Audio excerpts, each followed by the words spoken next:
From the Fatheads Eyewear studio in Indianapolis, Indiana, this is The Skinny.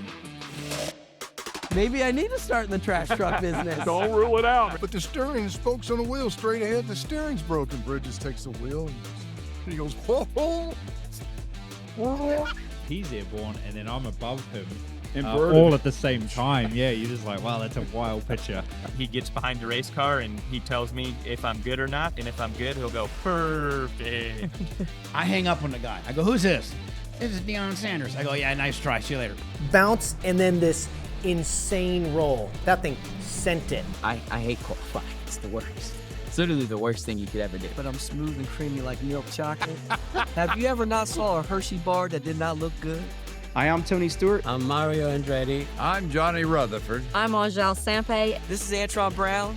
I'm Ken Stout. I'm Rico Elmore. I'm Michael Young, and this is the best of The Skinny. Welcome, ladies and gentlemen, to The Skinny. We look forward to this final episode here. It's going to be a best of show. We're going to bring you some great guests that we've had on from this past season. I'm Ken Stout. That is Rico Elmore, the track dude, Mr. Michael Young at the controls. And, of course, it's all coming to you from the Fathead Eyewear studio. Well, we're going to kick it off with one of the absolute legends of the sport. Nothing beats Mario Andretti in anything, hardly. So why make it any different here on the show? Mario Andretti telling the story about the valet with him and his brother, Aldo. Absolutely epic. It was priceless, no doubt. He also went for a ride with somebody by the name of Lady Gaga. There was a time where you guys had to go get a job and kind of take care of yourselves a little bit. And rumor has it there was a valet opening that that you guys were able to take advantage of. Well, actually, this was back in Italy. When we were at the camp, across the it was a square. Across the square, there was a parking garage, but also repair. But inside the walls in Lucca, there were, very upscale areas, and a lot of merchants that needed parking. So they would have the Alfa Romeos and all that nice cars. But anyway, we used to hang around there, and the owners started, to get, why don't you kids start parking the cars for us and so forth. Man, we loved that. And one of the two owners, he was doing some burnouts, with the clients' cars and so forth. Well, that's all we needed. And That's all we needed to know. so the customer would come in, leave the car there, goodbye. Then I'd back the car up and, we never put a scratch on any of the cars. But every time I valet my car here, even to today, I think about, I wonder if they're doing something that helping. He wants to know Mario and Aldo are running their cars through. I said that's how I learned to do standing starts in Formula One. So I've often wondered this because there's a laundry list of them. Who's been your favorite two-seater ride? Well, I have to say, because of the reaction, Lady Gaga, actually. Oh, really? All right. Yeah. I just told this to Julie before. I said, I think it's Lady Gaga. Because, she's She's pretty amazing, cool. right? So cool. And that was like a last minute situation, because, Keith Urban had to bow out. He was the one that was going to ride with me. And on a Friday, he said that he twisted his back or something. He couldn't make it. I said, oh, my goodness. And Lady Gaga happened to be here for the 100th anniversary. And they worked it. And in fact, she didn't know whether, what she was getting into. And she called her mother. And that's what I was told anyway. And she said, her mother said, if you don't ride, I'm going to ride with him. We didn't know until about 45 minutes before the race whether she was going to ride with me. But then she was awesome. She was screaming. She came out arm in arm with him. It was magical. She made it. Yeah, it was fabulous. I just loved the reaction. She really enjoyed it. She looked good in the suit too. She looked like they had her in a pretty good suit that fit well. Especially when she had her stilts on. She about 2 heads above me. Scary. Say, I think she's about your same height, unless she's got some. Yeah. Got some. Yeah, got when some she put on height mission also. shoes, I could go eye to eye without lifting my head. Can't thank Mario Andretti enough for taking the time to come here and join us in the studio. Well, speaking of legends, how about another legend? A guy named Johnny Rutherford. Yeah, a 3-time Indianapolis 500 winner and one of the toughest players you'll ever meet. Lone Star Jr. Flipping out of the park at Eldora and surviving that is an epic treat in itself. So he is a legend amongst legends for sure.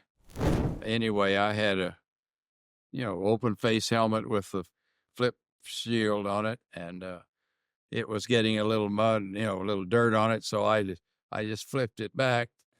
Wish I hadn't, because we sailed into the first turn, and Mario was ahead of me, and bam, I got hit. I've still got the goggles at home in my trophy case, but they're shattered right here, and gained my undivided attention, and I hooked a rut and went out of the ballpark. And it's the picture.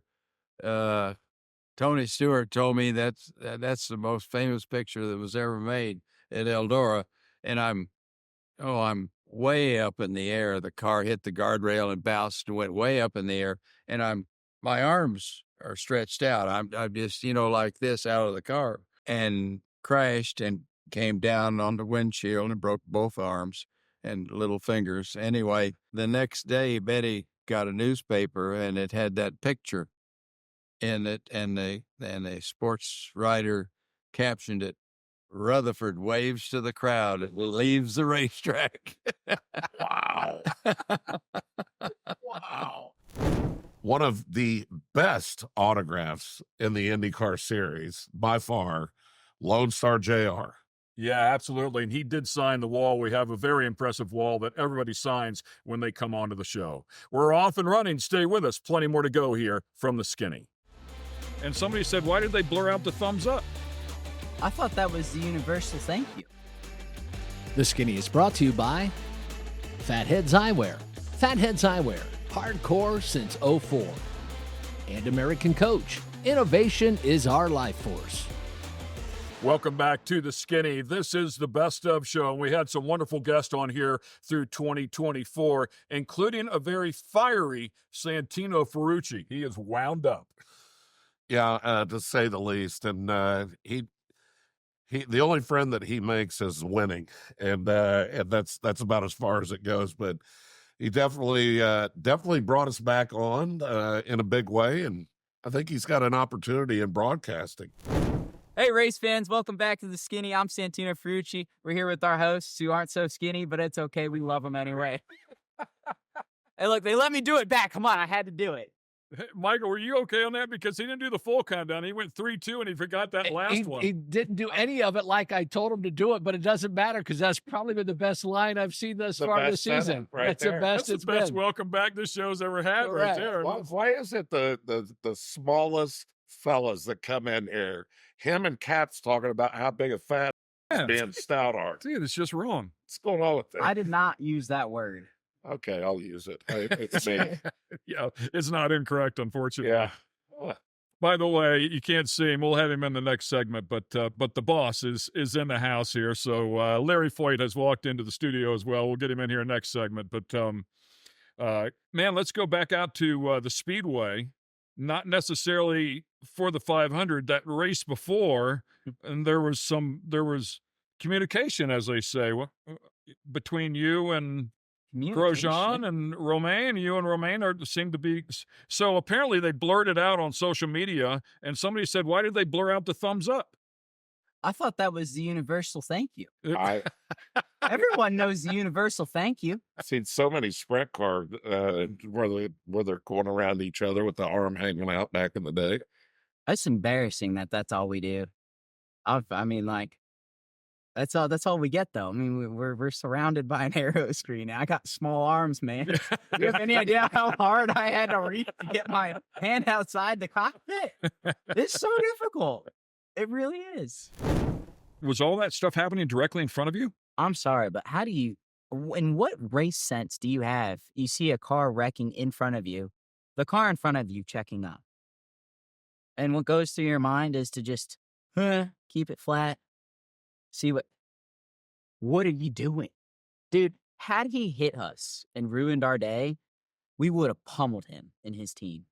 Like, I would have not held back on that one. Because that right there, common sense isn't common. Good call, Townsend. Ferocious Ferrucci is in I'm the sorry. house. Dude, I call it as it is. I'll call a spade a spade. He's going to call it now. I'm sorry. What are you thinking, man? They're wrecking in front of you. You are one back from me. Get up. You have a better view because you get to react off of my reactions, and you take yourself out. We certainly look forward to a fiery Santino Ferrucci in 2025. Well, on to our next guest, a young gun that stepped up and won his first ever Funny Card Championship. Austin Prock was supposed to be the guy to replace John Force quietly, but that wasn't in the cards for John Force. John Force was letting everybody know that was going to be the program, and here he is, world champion. Proud of him. When I got hired there in 2017, the plan was always when I got my opportunity, I was going to replace John. Well, he said 1 to 3 years, and that was in 2017. So obviously, he's still in the seat, but there's always been talk about me replacing him. And when we raced each other in the final in Epping, he got on the camera and announced it to the public, which was always a big no-no, as I understood. But I guess the boss, he can do whatever he wanted. And everybody took it really well. I mean, obviously, some of the sponsors were surprised when they heard it. But everyone's, I think, taken a liking to me this year. My dad and brother and Nick Hildahl have really been making me look good this year, and it's really boosting my career, I feel like. So the fans have been accepting to it, and one day, I don't want to see him get out of the seat, but when he does, I'll be ready to take it over. He's still getting it done, man. He put a light on you. Yeah, he just rolled in now. Come on, you got to have the stage. Not the top ball out of it. Like, man, he's not pulling any punches. Yeah. No, I told him we had to race each other second round in Bradenton, my first ever race. And he came up to me and he was all wigged out. I'm going to stay shallow against you. I ain't going to play no games. And I'm like, John, I said, when we put our helmets on, let's just race. I don't give two craps about what you do when, I'm in the other lane. I said, race me how you would race everyone else, because I know you want to beat me as bad as I want to beat you. So let's go up there and have some fun. I ain't going to hold no grudges. I wouldn't even have the opportunity if he wasn't for him. So if he wants to hang me out for 7 seconds, so be it. I'm just happy to be here, and I'll try my best to be on. I read Thomas and Jimmy like, hold on. I read one quote where you guys were going to race in the final round, and he said, "Are you ready?" And you said, "Yeah, I'm ready to kick your ass." Yeah, and he rifled it right back to me. What an incredible story. Having all three of the Procs on was a great show, and congratulations to Austin Proc stepping up and winning that championship. What a great choice by John Force Racing. Well, when we come back here, we're going to have a couple of more drag racing legends. Stick with us here on The Skinny. It felt smooth, but all I see is sky, and I'm like, what's happening? This is way better than I ever thought it was going to be. Welcome back to The Skinny. We're here in Indianapolis, Indiana, recapping some of the shows that we had here in 2024. We had some awesome guests. Finished up with Austin Proc last segment. We're going to stick with the drag racing theme here, and a couple of legends coming your way. Former teammates, now driving dragsters, one in nitro, one in alcohol, Antron Brown, another world champion this year, and Angel Sampay. Let's have some fun. Hey, this is Antron Brown, and we're coming back to The Skinny, and we're here with my two favorite people of all time, and we're going to bring you the inside scoop of what's happening in NHRA drag racing like no other, and The Skinny is not just skinny, it's going to get fat right now. Am I supposed to go, or is it you now? I don't know, but it's like it's like Frank Sinatra. It's like Dean Martin, just a smooth, subtle. The way he puts it on, Lets man, it it's roll like, out. That's it. there's a That's good. smoothness to it, man. It's just that cool. It's that different level of cool. I Well, love it. I love it. well, I'm not dark chocolate, but I'm smooth and creamy like milk chocolate. Have you ever not saw a Hershey bar that did not look good? No, I have not. Mic drop, I'm out. Just joking with you. We went to Phoenix, Arizona, literally the weekend before Pomona, and the weather was right. Came out the trailer, and Lee Beer goes, take it to half track because we got to get your license. Because he knew I was capable. He already did all the runs to like not making it to 200 feet, but he knew I was capable of driving the half track. Took it to half track, lit my world on fire. Finally felt that thing take off after 200 feet. Things on a mission. I got 3 laps the first day, done and got my fuel license. The second day, we brought the brand new car out and we let it rip like a potato chip. I went from not just going down the racetrack. My first full run in the car, I shut off at 1,000 feet when we raced a quarter mile. I went a 4:48 at 306 mile an hour when the national record was like back then was a 4:46 or 4:45. We're ready. Yeah, I'm like, where are y'all? Bring it on. I'm like, what are y'all doing to me? Like literally, like I had to get ready. I knew how to race, knew how to stage a car, knew my etiquette, and all I knew to myself was if something wasn't right, I was going to lift. If you lift, everything's fine in those cars. When you get in trouble is when you overdrive them and you take them out in the groove. So my main thing was keeping them straight in the groove. And that's what I did. I kept that thing on a string, and we went off to Pomona. I got 16 laps in the top fuel car. Went to Pomona and we qualified on the pole. 4th race in, we won.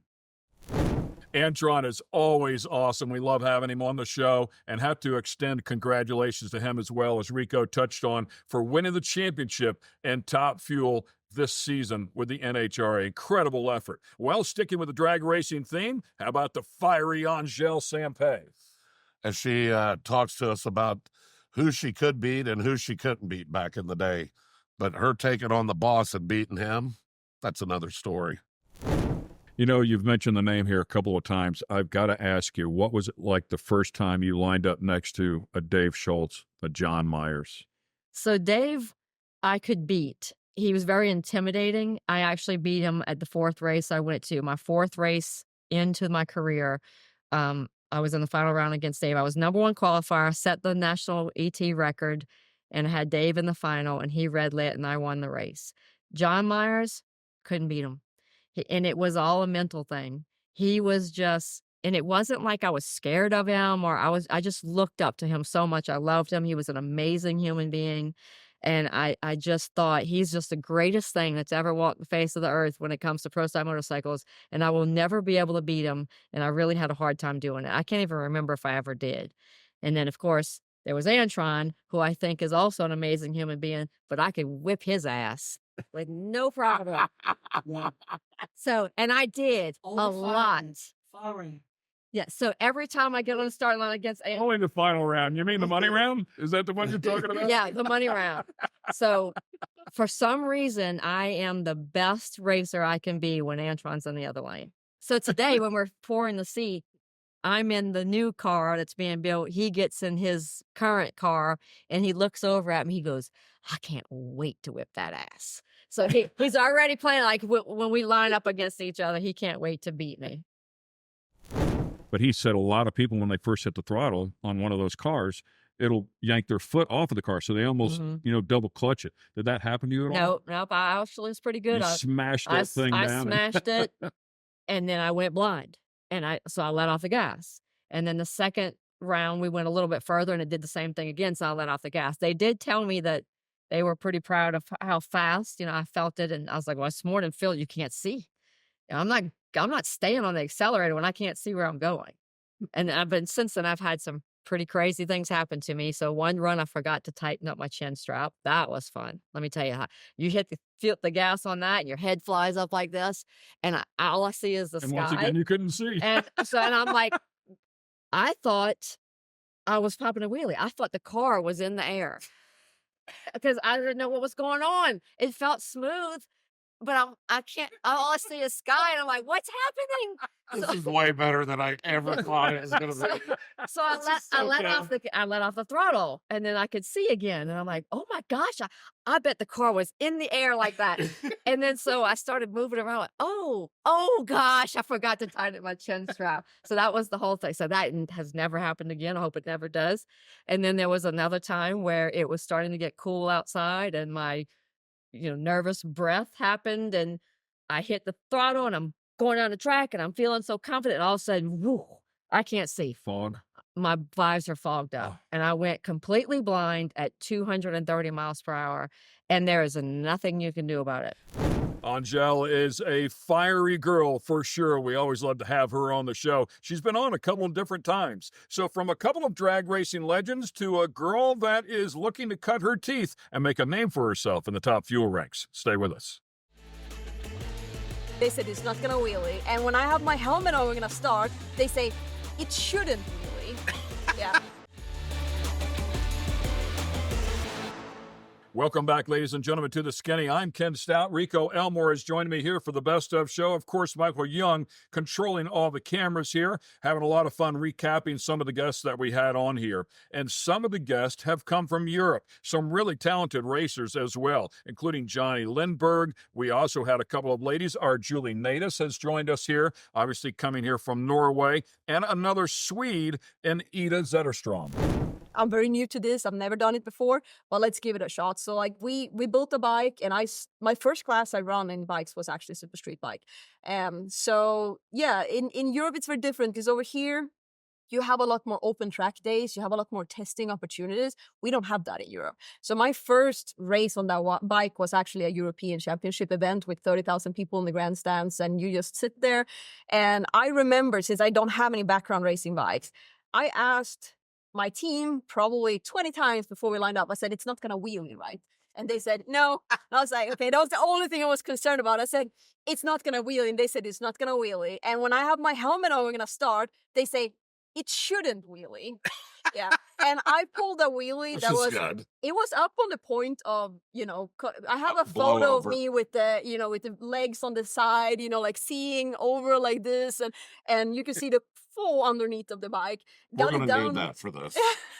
Yeah, I'll send it over. But yeah, I got it down.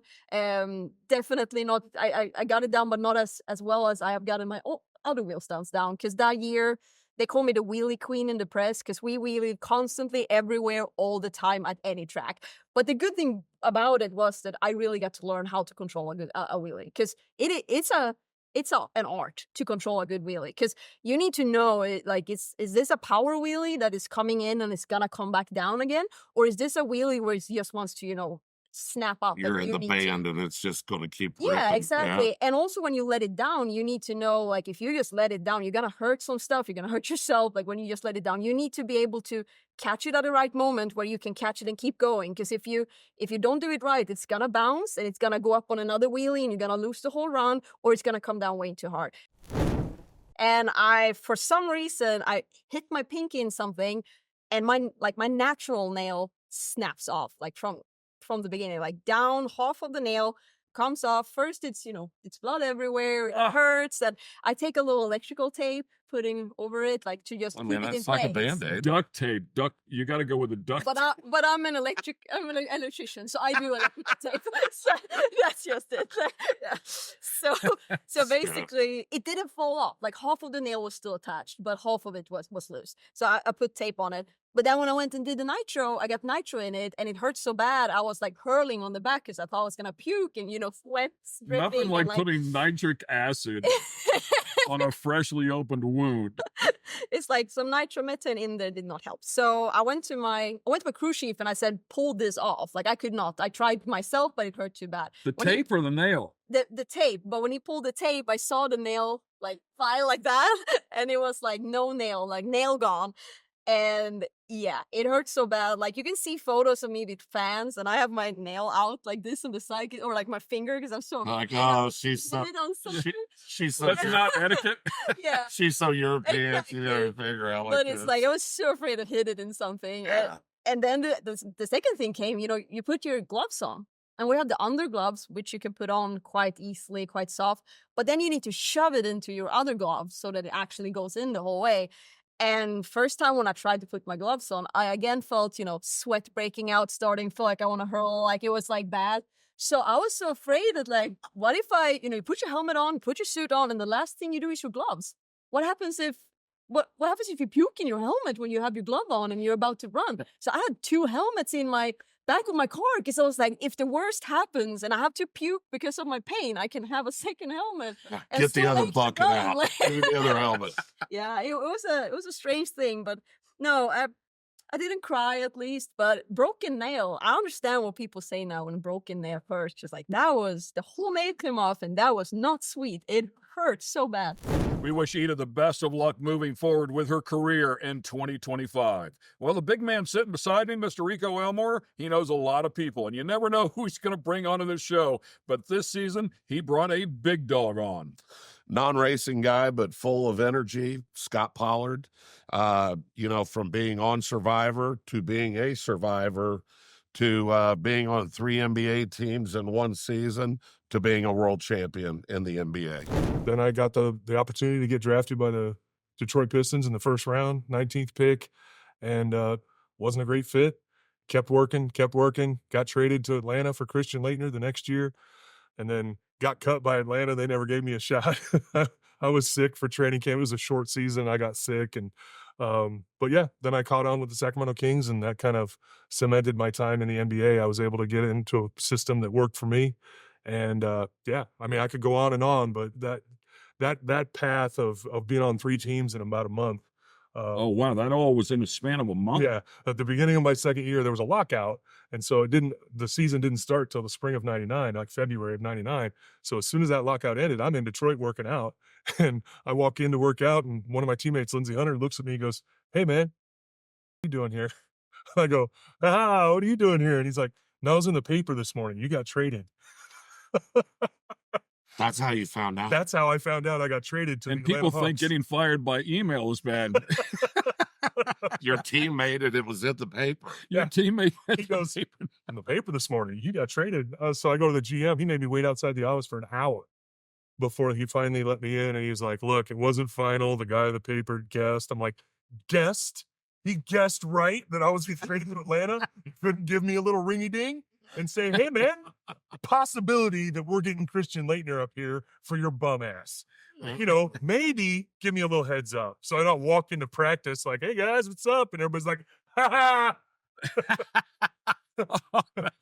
And they will too, won't they? They'll Oh, beat of you up. course. Oh, man, yeah. Of course. They're like, "Hey man, that guy got traded. It was in the paper this morning," But yeah, that both times I got traded in my whole career, I found out on the media. Second time I got traded, I'm playing cards with my friends in Kansas in my basement.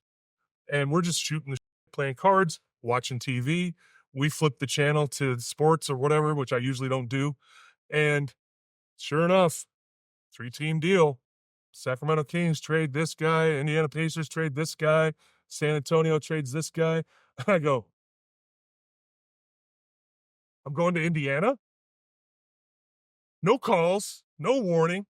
Next day, I'm talking to one of my friends because we changed the channel. We stopped playing. I was like, "I'm sorry, I got to fume about this. I loved being in Sacramento. I'm from California, and I did not want to come back to the Eastern Conference. I did not want to come to Indiana." And one of my friends and I are on the phone the next day. This is actually one of my favorite NBA stories. He goes, we're kind of commiserating about it. And I knew, this is 2003. So there's call waiting, on my landline, but it wasn't like I had an iPhone and it was like, "Oh, but this is a 317 area code. It's Indiana." Right. I just click over. I'm like, "Hello." And he goes, "Hey, Scout, Larry Bird." I go, "Mr. Bird, can I get off the other line?" He goes, "Yeah, no problem." I click over. I go, "Hey, Mike. Hey, man, I got to go. Larry Bird's on the other line." He goes, "Listen, dumb. If you don't want to talk anymore, just tell me. Don't lie to me and tell me Larry Bird's on the other line." And hung up on me. That's how I got traded to the Indiana Pacers. Yeah, Scott Pollard was nothing short of exceptional. What an amazing guest. He is welcome back anytime. Well, we have plenty more coming your way here with the best of the skinny, including our next guest, Mr. Scott Goodyear. You asked him where he's been? And he goes, yeah, he hasn't been around for it. He didn't know he went to jail. The Skinny is brought to you by American Coach. American Coach, innovation is our life force. And Fatheads Eyewear. Fatheads Eyewear, hardcore since '04. Welcome back to the Skinny. We're having a great time here today with the Best Of Show, bringing back some of the guests that we had on here in 2024. All three of us make our living inside of this motorsports industry, including Michael Young, our track dude. He calls all the IndyCar races for IMS Radio, and he tracked out a great guest. Yeah, Scott Goodyear, one of the most amazing talents, not only on but off the track as well, with his broadcast career with Bob Jenkins, Paul Page, and some of the great stories, including some not so fun times at the Indianapolis Motor Speedway. And Paul was, well before phones and all that sort of stuff, he wanted to navigate. Well, don't let Paul navigate anywhere because it doesn't work. Okay, it's just is not working. You're not the first one to say that, by the way. And then it's just like, and Paul, we're coming home from Pikes Peak one time and it ran late because of the rain and we're trying to get to the Denver airport and Bob's in the back and God love Bob, he would never wear a seatbelt. I don't know what the deal was because he always wanted to hold on to seats and sit up front and talk to you and all sort of stuff. So we're going and we're probably going pretty quick because I'm driving and, I'm not going to say the speed, but we need to get there because there was no flights until the afternoon next day. We didn't want to connect. So we're going on. I'm going, Paul, I think this is the exit. And the windshield wiper's going, no, let's keep going. It's one more. I'm going, Paul, no, this is the exit. I'm sure. One more, I'm telling you. So anyways, we're, the ramp's gone this way. And Paul goes, and I knew what he was going to say because it's like we missed it, right? Well, I turned right. We went through the ditch, up and through there. The wheels are in the air, and we landed, and we're now on the ramp. And then Paul's still holding his map. I look over at Paul, and he's just like, oh, I go, we're not missing the plane, Paul. And then in the back, I'm hearing, and I look in the mirror and I can see Bob. You wanted Jacobs up in the back. He probably pounded his head off the ceiling. Bob's all getting up. He's like that. And I'm saying, Bob, you okay? I'm sorry about that. And I go, here, I'll pull over. Don't you pull over. And I'm missing the flight. Keep going. And Bob, after all that. Yeah. Bob put his seatbelt on. But so many good stories with those guys. It was just absolutely just great. Yeah. And one funny one that I'll tell you on that, I was working with Paul and Bob Tezak, who we know that used to own Uno card game and that sort of stuff, was involved in IndyCar racing, got involved in ownership with my team after Doug Shearson had some health issues. So Bob came in and bought it. And then unfortunately, Bob went to jail for a little time because he, had some issues and stuff like that. We're up at Chicagoland Speedway walking along. And Bob Tezak's now out of prison. He's been there for 5 or 6 years. And Bob is there and he's walking towards it. And he sees me and that sort of stuff. And I go, Paul, gosh, it's Bob Tezak. And no sooner do I say that, we're already engaged in a conversation, all this sort of stuff. Hey, how are you? Good to see you, Scott. We go for that sort of. And Paul looks at Bob and he goes, Bob, I haven't seen you around for quite a few years. Where you been? And Bob Tezak's answer is, he says, I haven't been far away. I've actually just been down the road here just a little bit. The Joliet's down the road. And I'm going, oh my God, like that. So we finished, the niceties and that. We walk away. And I say to Paul, I go, are you serious? And he goes, what? I go, you asked him where he's been? And he goes, yeah, he hasn't been around for. He didn't know he went to jail. And so he told Paul, I was like, Paul, he was in Joliet over there with fraud and all that sort of stuff. And Paul goes, oh my God, I didn't know that. And Paul felt really bad. He took off and went and looked for him and that sort of stuff. And I'm at this point, I can't even talk. I'm busted laughing, right? It was you just needed the camera going for that. Perfect timing. I just laughed at that. You had a big moment out there at the Speedway as well, coming off turn 4. Yeah, and obviously turn 4 and then turn 2, which was the crash that ended up my second broken back. And last year that I was there, so sort of Dr. Trammell said, you shouldn't really be hitting him on your wall. So, I mean, I sort of just went sports car racing after that. But yeah, I hit the turn 4 wall and I thought, got away with that one, not too bad, missing a few wheels and things like that. You don't have control of the car. And as it's sliding and turning sideways, you sort of look out the cockpit a little bit to see where you're coming. And there's the attenuator. And I thought, oh, this is going to hurt.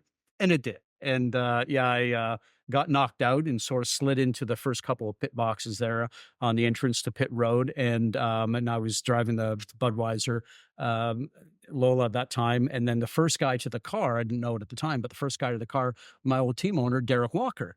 And he's banging on the helmet, goes, Scotty, "You all right? You all right?" And I'm coming to and all that sort of stuff. And I come to and So you're knocked out. and I'm knocked out. Yeah. And then I'm just like, "Stop beating on my helmet, man. I've got to." It hurts. Yes. Scott Goodyear, what an amazing driver, amazing talent behind the mic, and now heavily involved in the motorsports industry, helping out series and young drivers. We wish him the best moving forward in 2025. We'll take a quick break here. We'll be right back on the other side with a young gun in IndyCar. Oh my God, Zach Brown's gonna kill me. That's what was going through my head. Welcome back to the Fatheads Eyewear Studio and the Skinny. We had a great 2024 season with some wonderful guests. We're not done yet. 2 more great IndyCar drivers joined us here this season, including the young David Malukas. As they say, timing is everything. Going from the world leader in motorsports with McLaren to absolutely off the team. Timing is everything, and it's a tough road to the top. Yeah, man, he put it all back together, though, and hopped back in the car. Yeah, when the injury first happened and I got up, I immediately knew that something was broken because, you know, when you like hit your funny bone against something, you get that little zing. I had that through my hand, so I was like, "Oh, this is toast." So took the glove off and I just saw the whole situation.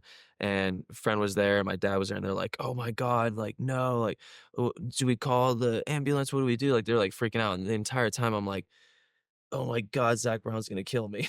That's what was going through my head. So I was just like we're like walking back down the hill, like to get to the ambulance. And I'm like, call the lawyer, call McLaren. We got to tell them what's going on. We got to like figure out what the hell's going on here. We got to like get this all figured out. And they're Your head is spinning, but it has nothing to do with the pain of the hand. I do not care about the injury at all. Like no care about the pain. I don't feel any of that. I'm just like, oh my God, the ride, you know, how is this going to happen? So that aged well. Well, because we were in like a heavy fuel save. So like everybody was kind of just staying behind each other, just saving fuel. So my mind started racing. Wandering a little bit. Yeah, just kind of going away. And then I was just like, you know what, I'm going to. Of all songs. Yeah, like, That's you know, a like great song. Poncho, my spotter wasn't saying anything. The engineers weren't saying anything. I was like, man, I feel like everybody's, I was hitting the button. I'm like, the radio's still queuing. I'm like, okay, well, seems like everybody's bored. Let me just like sing a little bit. And I was like, you spin me right around, baby, right. And I hope we can find that. We need that on this show. So then my engineer Ross came on and he's kind of just like, stop it. Like, you know, kind of getting some jokes. And then Poncho came on. He's like, if you're singing, like, why don't we go and do something? Let's go pass some people. Like, Poncho's like, come on. I was like, yeah, but we're fuel saving, man. I know this is frustrating. Our best bet here is to save fuel and then go long. How's the car? It feels like a beauty. Real hot rod, eh? You spin me right round, baby, right round. Stop it. It's so good. Let's pass somebody. It was awesome. Out of my control. Give me the green light, dude, and I'm in. Yeah, and then later that day, tell me to hit a number, and then tell me to pass somebody. Yeah, later that day, I ended up getting my first podium in IndyCar. So it was a really good day. And the singing might have to be like a new trend for me. I don't know. Yeah, you have to sing from now on if you want a podium. Exactly. Yeah, that's gonna have to be my bit. We wish David the best of luck moving forward. He'll be driving in 2025 for none other than AJ Foyt Racing. Well, let's talk about another spectacular race car driver we had on the show. His name is Sebastian Bourdais. I've had the pleasure of spotting for him in the IMSA series, and my buddy Mr. Michael Young brought him on the show. Yeah, Seb, such an amazing talent. Have known him for so many years, back in his Champ Car days, and of course his drive through the IndyCar series. But it was the move to Formula One that brought some very great stories from the one and only Sebastian Bourdais. So 2008, 2009, is it Scuderia? You went to drive for in Formula One, Toro Rosso, and those 2 years, was it kind of like going back home?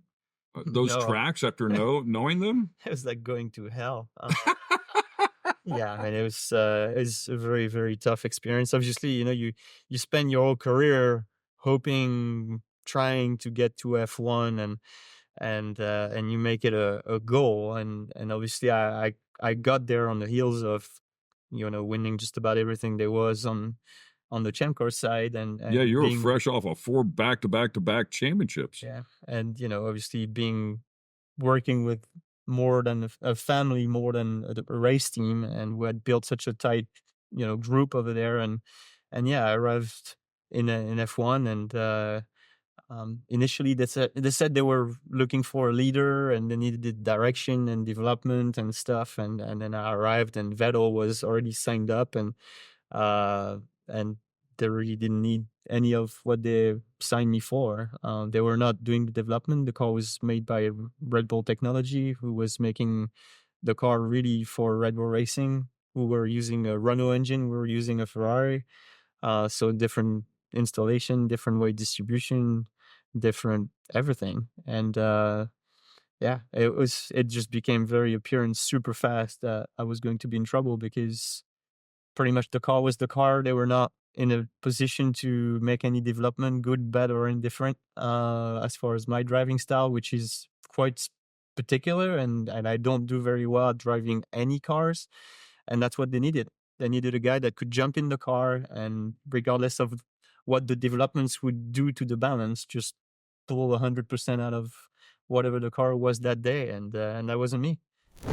Always exciting to have Seb on. He is second to none, and moving forward in 2025, he will be competitive once again, and I believe will be back behind the wheel of a Cadillac. So best of luck to him. Hey, we're not done yet. We still have one more guest to go, and he's a great storyteller from the IndyCar world. But the steering, the spokes on the wheel straight ahead, the steering's broken. Bridges takes the wheel and he goes, ho, ho. Want to get the skinny on other guests and different types of motorsports? Check out our YouTube page and get the skinny. The Skinny is brought to you by Fatheads Eyewear. Fatheads Eyewear, hardcore since '04. And American Coach. Innovation is our life force. Welcome back to the Skinny. We've had a great time bringing back some of the guests from the 2024 season, and we have one yet to go. Ironically enough, this guest was found by my wife, who was reading a local paper and happened to read this article on Mr. Tim Coffeen. She said, "Do you know this guy?" I said, "I do not." But I ran it past Rico, and Rico's like, "Oh, yeah." He says, "I know him, and you know him too." So we brought him on the show, and boy, did he turn out to be an incredibly good guest. Yeah, he was one of the most downloaded shows that we had on the podcast, so very cool. We were leaving Detroit one night, which is an island, the road course, and Pete Murphy, who ran our bus at Newman Haas, the hospitality director, him and his wife Mary Elmore took care of hospitality for us. Came up to the mechanics on Michael's crew and said, "Would you give Paul a ride to the motel? He needs a ride back to the motel." And sure. So gets in the front seat of the van with the mechanics, and we're going to drop him off at his hotel. Well, it was traffic. They were letting out like 10 cars at a time, and to go over the bridge, and they'd stop. And this lady was walking next to the van, and she looked in there and she saw Paul, and she'd walk fast when we were rolling along and then slow down, and finally knocks on the window, and he rolls the window down, and he's drinking a Budweiser. And she says, "Could you just put your glasses down so I could just see your eyes one time?" And he goes, "Lady," he says, "I'd love to. The last time I did that, my pants fell down." And the window goes up. We got to wrap things up here, but you just dug your own hole. So you got to give us, speaking of imitating people, when we were sitting at that lunch meeting and you were talking, you were imitating Gordy a lot. So you got to give us a little something here before we go. Well, at Phoenix in 1981, I was working on Gordy's car, and I was running the starter. There was like 4 minutes left in practice, and you could get a bunch of laps on that mile track around 20 seconds. So you got to be ready to go when they say go. Billy Camphausen, the tech guy, comes by and says, 1 minute. So Bridges, the chief mechanic, tells me to start the engine. I start the engine up, and the light goes. We're exit to turn one. And so we're going to be first out. We're going to have a clean racetrack, and you can evaluate if you made a wing change or whatever you do. You can run some laps and figure out if something's going to help you or not. So the light turns green, and everybody takes off, and Gordy's just sitting there. We're going, what is going on? I run in one side of the cockpit, and Mark sticks his head in the other and goes, "What's going on, Gordy?" He said, "The steering's broke." He said, "What do you mean the steering's broke?" He goes, "The wheels just turn hard to the right. But the steering, the spokes on the wheel straight ahead, the steering's broken." Bridges takes the wheel and he goes, "Ho, ho."